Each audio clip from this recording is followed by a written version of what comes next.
Bilir misin sevgilim ne haldeyim? Duyar mısın sesimi kulaklarında? Bilir misin sevgilim ne haldeyim?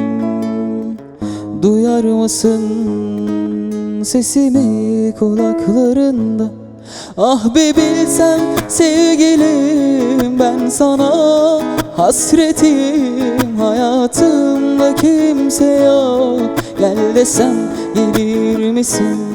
Ah be bilsen sevgilim, ben sana hasretim. Hayatımda kimse yok, gel desem gelir misin?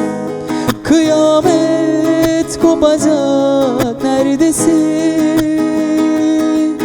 Bedenim yanacak, gelir misin?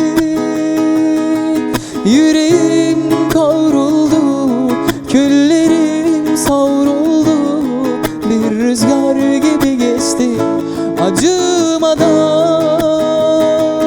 Çok yalnız kaldım, sensizlikle zor yaşadım.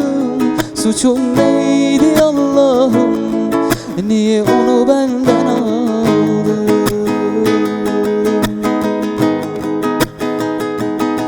Kıyamet kopacak, neredesin?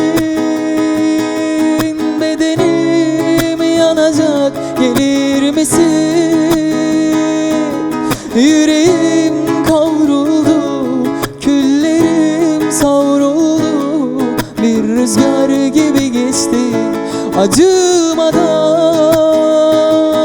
Çok yalnız kaldım, sensizlikle zor yaşadım. Suçum ne?